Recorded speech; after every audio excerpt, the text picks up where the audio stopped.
I was nobody. You know, I was born to be nobody, you know what I'm saying?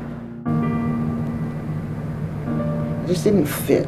I just didn't fit in this world. And I didn't try very much. I didn't complete school. It was more like I was protecting myself, because usually you have to run home from school because you afraid, you know, all these people are gonna jump, these kids are gonna jump on you. This would happen pretty much all through the school year, every single day. So I can remember changing schools maybe about 6 or 7 times when I was coming up. I couldn't look at myself because every time I'd see myself, I'd see this face that didn't fit what I was supposed to be. Here I was, I had kind of longer hair, but I looked all masculine, so I wasn't really attracted to that. I didn't like the way I looked. I didn't fit anywhere in my own life, and I didn't fit anywhere in everybody else's life, so I just wanted to end it. I was just weary of seeking.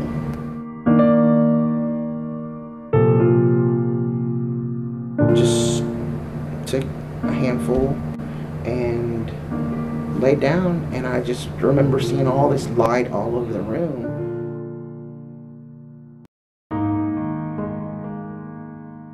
I had asked to, you know, for a pass to go to the restroom, and he beat me so bad in the restroom. All I could remember was, you know, blood being everywhere in the restroom, on the restroom floor, and all I know is I blacked out.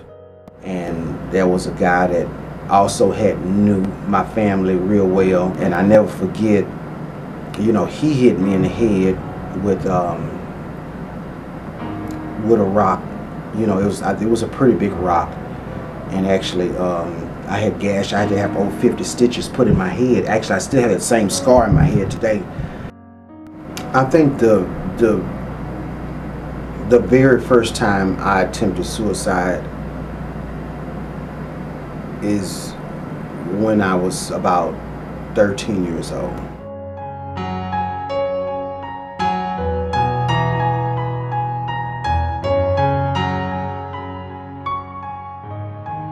The person who protected me was no longer going to be here anymore.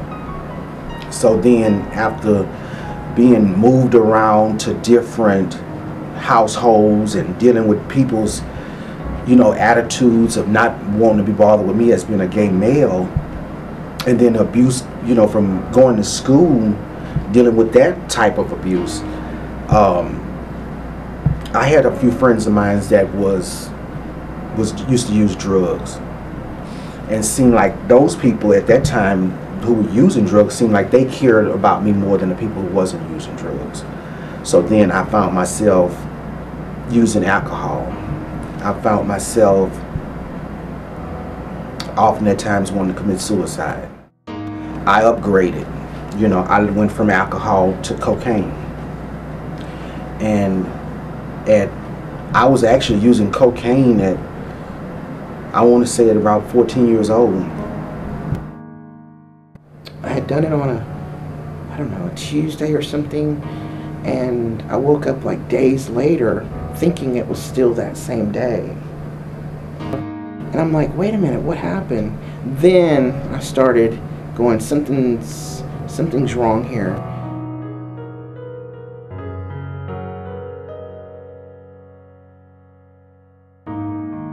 The police come and do everything they're gonna do, and to me it's kind of a little bit of a traumatic to even have the rape kit done on you, you know, and it's humiliating, you know, and then having pictures taken of you in every place on your body. It's just humiliating after something like that.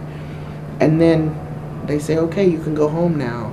From that point of the emergency room to a couple of days, I didn't know who to call.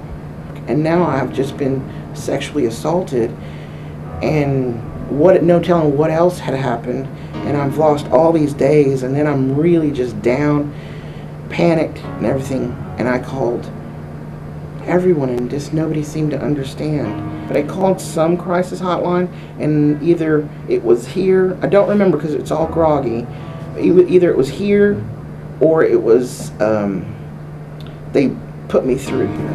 And then they helped me and they got me in touch with Allison. And then Allison was, I called and she was so good, and I knew that she needed to go, but I just needed to keep talking. And she let me talk to her. And then she brought me in and I talked some more. And then that's how I came to MCC here. I started a treatment program, a 12-step program, actually. Did a 28-day program for the very first time. I had never actually been in treatment before. But it felt good because then I was around other people that was dealing with what I was dealing with, that had been abused, you know. And I was thinking that maybe it was probably because I didn't have parents, but it was just like, you know, the name calling itself, you know, can be enough to make people want to go out and use. When I went to MCC, I kind of felt that warm feeling. And I had a wonderful therapist. I was able to talk to a case manager. I was able to get my voicemail services set up. I was able to get clothing. I was able to get food. I was back on the right road again. I put my life back together. Then I came back the next time for counseling, and I saw a transgender and I would read it, and I wouldn't like read all of it. I don't know why, but I wanted to, but I just didn't kind of let myself. And I kept looking at it, and I went to the meeting. I sat there literally 15 minutes listening, and I felt like I could breathe for the first time in my life. And all it took was this poster on the wall, and all of that turmoil is dissipated. My sister, she's been there with me since day one. She eventually helped me become